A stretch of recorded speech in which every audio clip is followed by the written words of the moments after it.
नमस्कार दोस्तों, स्वागत है आप सभी का एक बार फिर से हमारे यूट्यूब चैनल टीपी क्लासेस पर। फ्रेंड्स, आज की वीडियो में हम बात करेंगे इंडिया जियोग्राफी के टॉप 50 क्वेश्चन, यानी जियोग्राफी से रिलेटेड जो मोस्ट इम्पॉर्टेंट 50 क्वेश्चन है उन पर हम चर्चा करेंगे। क्योंकि आप सब जानते हैं कि आजकल जो हर एग्ज़ाम होते हैं उसमें इंडिया जियोग्राफी को ऐड कर दिया गया है और काफ़ी सारे क्वेश्चन भी पूछे जाते हैं। तो आज हम थोड़ा इंडिया जीके का बेसिक तैयार करेंगे, तो वीडियो को लास्ट तक देखें। चैनल पर नए हो तो चैनल को सब्सक्राइब करो। तो चलो फ्रेंड्स, वीडियो स्टार्ट करते हैं। तो देखो फ्रेंड्स, ये है हमारे इंडिया का मैप, ठीक है फ्रेंड्स, जिसमें ऊपर होगा सबसे जम्मू कश्मीर, यानी उत्तरी जो राज्य है वो कौन सा है, जम्मू कश्मीर। बात करें दक्षिण में तमिलनाडु, पूर्व में हो गया अरुणाचल प्रदेश और पश्चिम में कौन सा, गुजरात। तो आज के वीडियो में यही देखेंगे कि क्षेत्रफल कितना है, लंबाई चौड़ाई और भी तटीय रेखा, स्थलीय रेखा, ठीक है फ्रेंड्स। तो पहला क्वेश्चन है फ्रेंड्स कि भारत का क्षेत्रफल कितना है। अगर हम बात करें भारत के क्षेत्रफल की तो 32,87,263 वर्ग किलोमीटर, यानी 32,87,263 वर्ग किलोमीटर हमारे भारत का क्षेत्रफल है, ठीक है फ्रेंड्स। फिर अगला क्वेश्चन है फ्रेंड्स कि भारत का क्षेत्रफल संपूर्ण विश्व के क्षेत्रफल का कितना परसेंट है। अगर हम बात करें कि हमारा भारत का क्षेत्रफल जो 32,87,263 वर्ग किलोमीटर है वो पूरे विश्व के क्षेत्रफल का कितने प्रतिशत है, तो फ्रेंड्स राइट आंसर क्या हो जाएगा, 2.42%, ठीक है फ्रेंड्स, 2.42%। क्लियर हुआ फ्रेंड्स। फिर अगला क्वेश्चन कि जनसंख्या की दृष्टि से हमारे भारत का विश्व में स्थान कितना है। अगर हम बात करें फ्रेंड जनसंख्या की दृष्टि से हमारे भारत का स्थान कितना है, तो राइट आंसर क्या हो जाएगा, दूसरा, यानी जनसंख्या की दृष्टि से जो हमारा भारत है वो दूसरे स्थान पर है और पहले स्थान पर कौन है फ्रेंड्स, विश्व में चीन। अगर हम बात करें अब की बार वाली जनगणना हो जाए तो शायद हमारे भारत जो होगा वो विश्व में पहले नंबर पर होगा जनसंख्या में। फिर अगला क्वेश्चन है फ्रेंड्स कि भारत का उत्तर से दक्षिण तक विस्तार कितना है। अगर हम बात करें फ्रेंड्स भारत के उत्तर से दक्षिण के विस्तार की तो 3,214 किलोमीटर जो उत्तर से दक्षिण का विस्तार है वो पूर्व और पश्चिम की तुलना में अधिक है, हमेशा याद रखना। और कितना है, 3,214 किलोमीटर। फिर नेक्स्ट क्वेश्चन है फ्रेंड कि भारत का पूर्व से पश्चिम तक विस्तार कितना है। अगर हम बात करें भारत के पूर्व से पश्चिम के विस्तार की तो 2,933 किलोमीटर और उत्तर से दक्षिण 3,214 किलोमीटर, ठीक है फ्रेंड्स। नेक्स्ट क्वेश्चन, भारत की स्थलीय सीमा की कुल लंबाई कितनी है। अगर हम बात करें फ्रेंड स्थलीय सीमा, देखो स्थलीय सीमा में तटीय सीमा को ऐड नहीं करना है, सिर्फ स्थलीय सीमा अगर पूछी जाए तो 15,200 किलोमीटर हमारे भारत की स्थलीय सीमा है।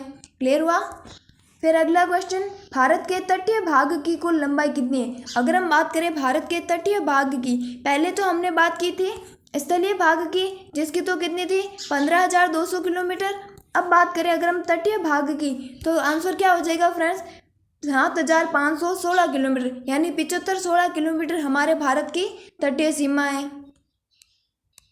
फिर नेक्स्ट क्वेश्चन है फ्रेंड कि भारत के कितने राज्यों से होकर कर्क रेखा गुजरती है। तो आप सब जानते हो फ्रेंड्स कि जो कर्क रेखा होती है वो कितनी होती है, 23.5 डिग्री उत्तरी अक्षांश। हमेशा याद रखना 23.5 डिग्री उत्तरी अक्षांश को कर्क रेखा के नाम से जानते हैं और वो हमारे भारत के 8 राज्यों से गुजरती है। अगर फ्रेंड्स आपको 8 राज्यों की ट्रिक याद चाहिए तो मैंने उस पर एक शॉर्ट वीडियो बना रखी है, मैं उसका लिंक आपको प्रोवाइड करवा दूंगी, आप ज़रूर देखना वो वीडियो, ठीक है फ्रेंड्स। आप कभी भी कंफ्यूजन नहीं होगे कि कौन से राज्य से गुजरती है कर्क रेखा। फिर अगला क्वेश्चन, भारत का सबसे लंबा तट रेखा वाला राज्य कौन सा है। अगर हम बात करें फ्रेंड्स भारत का सबसे लंबा तटीय रेखा वाला राज्य कौन सा है, तो राइट आंसर क्या हो जाएगा फ्रेंड्स, गुजरात। गुजरात की सबसे ज़्यादा तटीय रेखा है।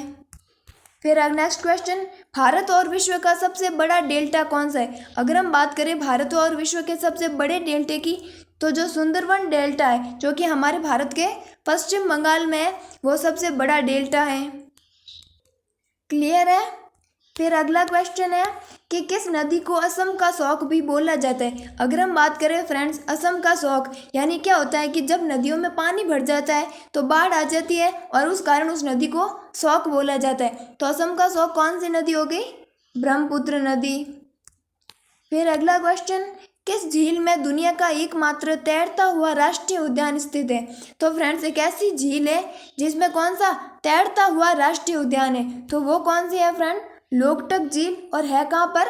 मणिपुर में। आप कैसे याद रखोगे इसे कि मतलब तैरता हुआ राष्ट्रीय उद्यान, अगर हमें बोला जाए कि भाई कोई तैरता हुआ राष्ट्रीय उद्यान है तो हम उसे एक टक देखते ही रहेंगे। आप हम एक टक से लोकटक झील याद रख लेना। और अगर स्टेट की बात करें तो मणिपुर में। फिर अगला क्वेश्चन, उत्तराखंड के किस भाग में पाताल तोड़ कुएं पाए जाते हैं? तो फ्रेंड्स उत्तराखंड का जो तराई भाग है, ठीक है फ्रेंड्स, उसमें क्या पाताल तोड़ कुएं पाए जाते हैं। फिर नेक्स्ट क्वेश्चन, दुनिया की सबसे प्राचीन पर्वत श्रेणी अरावली पर्वत श्रृंखला किस राज्य में स्थित है? तो फ्रेंड्स सबसे जो प्राचीन पर्वतमाला है अरावली, वो हमारे भारत के पश्चिमी राज्य यानी राजस्थान में स्थित है, जिसकी राजस्थान में लंबाई कितनी है? यानी अरावली पर्वतमाला की टोटल लंबाई है 692 किलोमीटर और राजस्थान में है 550 किलोमीटर। क्लियर हुआ? फिर अगला क्वेश्चन, भारत की सबसे लंबी नदी कौन सी है जो समुद्र में प्रवाहित नहीं होती है? तो फ्रेंड्स भारत की एक ऐसी नदी जो कि यमुना नदी है, जो कि किसमें? समुद्र में प्रवाहित नहीं होती है। फिर अगला क्वेश्चन, प्रायद्वीपीय भारत की एकमात्र बारहमासी नदी, प्रायद्वीपीय भारत कौन सा फ्रेंड्स? ये नीचे वाला जो कि 3 ओर से जल से घिरा हुआ है, तो वहाँ की एक ऐसी नदी जो कि बारहमासी है, वो कौन सी है फ्रेंड्स? कावेरी नदी। ठीक है फ्रेंड्स, और कावेरी नदी को हम दक्षिण भारत की गंगा के नाम से भी जानते हैं।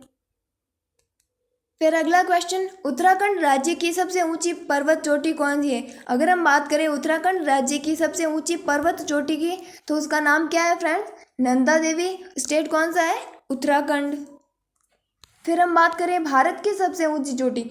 फ्रेंड्स बहुत ही इंपॉर्टेंट क्वेश्चन है, काफ़ी बार पूछा गया है कि भारत की सबसे ऊंची चोटी कौन सी है। अगर हम बात करें भारत की तो वो है फ्रेंड्स K2 गॉडविन ऑस्टिन। अगर उसकी लंबाई की बात करें तो 8611 मीटर।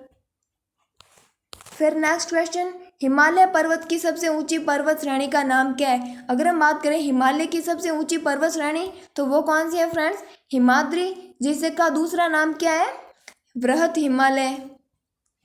फिर अगला क्वेश्चन, ये भी बड़ा इंपॉर्टेंट क्वेश्चन है और काफ़ी बार पूछा भी गया है कि भारत का सबसे बड़ा जिला कौन सा है? तो फ्रेंड्स हमारे भारत का सबसे बड़ा जिला कौन सा है? कच्छ जिला, जो कि कहाँ पर है? गुजरात राज्य में। अगर उसके क्षेत्रफल की बात करें तो उसका क्षेत्रफल होगा 45,652 वर्ग किलोमीटर। फिर नेक्स्ट क्वेश्चन, भारत का सबसे छोटा जिला। अगर हम बात करें भारत के सबसे छोटे जिले की तो जो माही है, जो कि कहाँ पर? पुडुचेरी, जो कि केंद्र शासित प्रदेश है, उसमें स्थित है। अगर क्षेत्रफल की बात करें तो 9 वर्ग किलोमीटर। फिर अगला क्वेश्चन, भारत का सर्वाधिक नगरीकृत राज्य कौन सा है? अगर हम बात करें भारत के सबसे ज़्यादा नगरीकृत राज्य की, यानी जहाँ पर शहरीकरण ज़्यादा है, वो कौन सा है? गोवा। फिर नेक्स्ट क्वेश्चन में ये पूछा गया है कि सबसे कम नगरीकृत भारतीय राज्य कौन सा है? अगर हम बात करें सबसे ज़्यादा की तो वो हो गया गोवा, और सबसे कम की बात करें तो हिमाचल प्रदेश। फिर नेक्स्ट क्वेश्चन, भारत में सर्वाधिक वन कौन से राज्य में पाए जाते हैं, या भारत का सर्वाधिक वन वाला राज्य कौन सा है? तो फ्रेंड्स MP यानी मध्य प्रदेश, जो कि वनों की दृष्टि से हमारे भारत में प्रथम स्थान रखता है। फिर अगला क्वेश्चन, सबसे न्यूनतम वन वाला राज्य। अगर हम बात करें सबसे न्यूनतम वन वाला राज्य का, तो उसका आंसर क्या हो जाएगा फ्रेंड? हरियाणा। हरियाणा में सबसे कम वन पाए जाते हैं। फिर नेक्स्ट क्वेश्चन है कि किस नदी को दक्षिण भारत की गंगा बोलते हैं? अभी हमने पढ़ा दक्षिण भारत की गंगा किसे बोलते हैं? कावेरी नदी को। और किस प्रकार की नदी है? बारहमासी, यानी 12 ही महीने जल चलता रहता है। फिर अगला क्वेश्चन, विश्व का सबसे बड़ा नदीय द्वीप कौन सा है? अगर हम बात करें पूरे विश्व के सबसे बड़े नदीय द्वीप की, तो वो कौन सा है फ्रेंड? माजुली द्वीप। अगर स्टेट की बात करें तो असम। फ्रेंड्स ये जो थोड़े बहुत इंपॉर्टेंट क्वेश्चन आता है ना, जैसे कि सुंदरवन डेल्टा किस राज्य में, या माजुली द्वीप किस राज्य में, तो आपको राज्य का नाम भी याद रखना पड़ेगा। फिर नेक्स्ट क्वेश्चन है कि भारतीय मानक समय यानी इंडियन स्टैंडर्ड टाइम जो है ना वो ग्रीनविच समय से कितना आगे। पहले तो ये देखो कि जो ये भारतीय मानक समय है जो कि कितना 82.5 डिग्री। फ्रेंड्स जो भारतीय मानक समय है वो कितना है 82.5 डिग्री पूर्वी देशांतर जो हमारे भारत के इलाहाबाद से गुजरता है। तो क्वेश्चन में ये पूछा गया है कि वो ग्रीनविच समय से कितना आगे है। तो फ्रेंड्स हमेशा याद रखना प्लस 5.5 यानी 5.5 घंटे हमारा जो भारतीय मानक समय है वो ग्रीनविच समय से आगे है। क्लियर हुआ। फिर अगला क्वेश्चन है कि आदम का पुल भारत और किस देश के मध्य स्थित है। अगर हम बात करें आदम्स ब्रिज की तो वो हमारे भारत के और किसके श्रीलंका के बीच में स्थित है। फिर नेक्स्ट क्वेश्चन है कि भारत और चीन के बीच जो सीमा रेखा है उसे किस नाम से जाना जाता है। तो फ्रेंड्स क्वेश्चन का राइट आंसर होगा मैकमोहन रेखा। जो मैकमोहन रेखा है वो भारत और चीन के बीच है। अगर हम बात करें भारत पाकिस्तान के बीच तो वो कौन सी हो जाती है फ्रेंड्स रेड क्लिफ रेखा। ठीक है। फिर अगला क्वेश्चन किस समझौते के तहत भारत और चीन के बीच मैकमोहन रेखा निर्धारित की गई। तो फ्रेंड्स उस समझौते का नाम था शिमला समझौता और हुआ कब था 1914 में। फिर नेक्स्ट क्वेश्चन है कि भारत की सबसे लंबी अंतर्राष्ट्रीय सीमा किस देश के साथ लगती है। तो फ्रेंड्स हमारे जो भारत है उसकी सीमा मतलब 7 देशों से लगती है। ठीक है फ्रेंड्स अंतर्राष्ट्रीय मतलब कितने 7 देशों से लगती है। कौन कौन से बांग्लादेश चीन पाकिस्तान नेपाल म्यांमार भूटान और अफगानिस्तान। इसकी भी मैंने ट्रिक बना रखी है आप चाहो तो चैनल पर देख सकते हो। ठीक है। तो अब बात है कि सबसे लंबी अंतर्राष्ट्रीय सीमा वो किसके साथ लगती है फ्रेंड्स बांग्लादेश के साथ और कितनी 4096 किलोमीटर। ये भी आपको याद रखनी पड़ेगी कि फिर नेक्स्ट क्वेश्चन है फ्रेंड कि किस शहर को दक्षिण भारत का मैनचेस्टर बोलते हैं। अगर हम बात करें दक्षिण भारत के मैनचेस्टर की तो फ्रेंड्स राइट आंसर क्या हो जाएगा कोयम्बटूर। कोयम्बटूर को दक्षिण भारत का मैनचेस्टर भी बोलते हैं। फिर अगला क्वेश्चन रिंग ऑफ फायर ज्वालामुखी पर्वतमाला किस महासागर में पाई जाती है। बहुत ही इंपॉर्टेंट क्वेश्चन है कि जो रिंग ऑफ फायर है वो ज्वालामुखी पर्वतमाला किस महासागर में पाई जाती है। तो प्रशांत महासागर में जो कि 5 महासागर में सबसे बड़ा है। फिर अगला क्वेश्चन भारत का सबसे बड़ा द्वीपीय समूह। अगर हम बात करें भारत के सबसे बड़े द्वीपीय समूह की तो वो कौन सा है फ्रेंड अंडमान निकोबार द्वीप समूह। और वही बात करें अगर हम सबसे छोटे द्वीप समूह की तो वो कौन सा है लक्षद्वीप। क्लियर हुआ। फिर अगला भारत का सबसे ऊंचा दर्रा कौन सा है। अगर हम बात करें भारत के सबसे ऊंचे दर्रे की तो वो कौन सा है फ्रेंड कराकोरम दर्रा। कहाँ पर हिमालय में। फिर अगला क्वेश्चन कौन सा दर्रा शिमला को तिब्बत से जोड़ता है। तो फ्रेंड्स आप ऐसे याद रखना कि शिमला को तिब्बत से जोड़ने वाला दर्रा कौन सा है सिपकिल्ला। और देखो ये भी सी से स्टार्ट हो रहा है और ये भी सी से स्टार्ट हो रहा है। ठीक है फ्रेंड। फिर अगला क्वेश्चन किस दर्रे में जवार सुरंग स्थित है। अगर हम बात करें जवार सुरंग की तो फ्रेंड्स बड़ी फेमस सुरंग है जो कि बनिहाल दर्रे में स्थित है। फिर नेक्स्ट क्वेश्चन जब बारिश और हिमपात एक साथ होते हैं तो उस अवस्था को क्या बोलते हैं। अगर हम बात करें कि भाई बारिश भी साथ हो रही है और उसके साथ बर्फबारी भी हो रही है तो वो अवस्था क्या कहलाएगी स्लिट। ठीक है फ्रेंड्स। फिर अगला क्वेश्चन सफ़ेद हाथियों का देश किसे बोलते हैं। अगर हम बात करें सफ़ेद हाथियों की देश की तो जो थाईलैंड होता है उसे सफ़ेद हाथियों का देश भी बोलते हैं। फिर नेक्स्ट क्वेश्चन है फ्रेंड कि वायुमंडल की सबसे निचली परत को क्या बोलते हैं। अगर हम बात करें वायुमंडल की निचली परत को तो फ्रेंड्स क्या बोलते हैं ट्रोपोस्फियर। इसमें मैं आपको फ्रेंड्स बताती हूँ कि कभी कभी क्या होता है कि हम अगर हिंदी मीडियम से हैं तो हम क्या करते हैं सौरमंडल ढूंढते हैं लेकिन वहाँ ऑप्शन में तो क्या लिखा आता है ट्रोपोस्फियर। इसलिए हमें थोड़ी थोड़ी मतलब इंग्लिश भी देख लेनी चाहिए शब्द की। अगर मान लो वहाँ ट्रोपोस्फियर लिखा आ जाता है अगर हम सौरमंडल ढूंढते तो हमारा क्वेश्चन तो गलत हो जाता। तो हमें थोड़ी बहुत वर्ड की इंग्लिश देख लेनी है। फिर अगला क्वेश्चन उत्तर भारत में उप हिमालय के क्षेत्र के सहारे जो फैला समतल मैदान है उसे क्या बोलते हैं। तो फ्रेंड्स उत्तर भारत में जो समतल मैदान है जो कि हिमालय के सहारे फैला हुआ है उसे क्या बोलते हैं भाबर। फिर अगला क्वेश्चन है फ्रेंड्स कि डेथ वैली या फिर मौत की घाटी किस मरुस्थल में स्थित है। अगर हम बात करें डेथ वैली या फिर मौत की घाटी की, तो वो कौन से मोजावे मरुस्थल में स्थित है। फिर नेक्स्ट क्वेश्चन है फ्रेंड, नारियल के उत्पादन में भारत का विश्व में कौन सा स्थान है। अगर हम बात करें नारियल उत्पादन में भारत का स्थान कौन सा है फ्रेंड, तृतीय। चलिए नेक्स्ट क्वेश्चन। फिर अगला है कि भारत के किस राज्य में सर्वाधिक चावल का उत्पादन होता है। फ्रेंड्स अगर हम बात करें सबसे ज़्यादा चावल उत्पादन, तो हमारे भारत के पश्चिम बंगाल में चावल का उत्पादन होता है।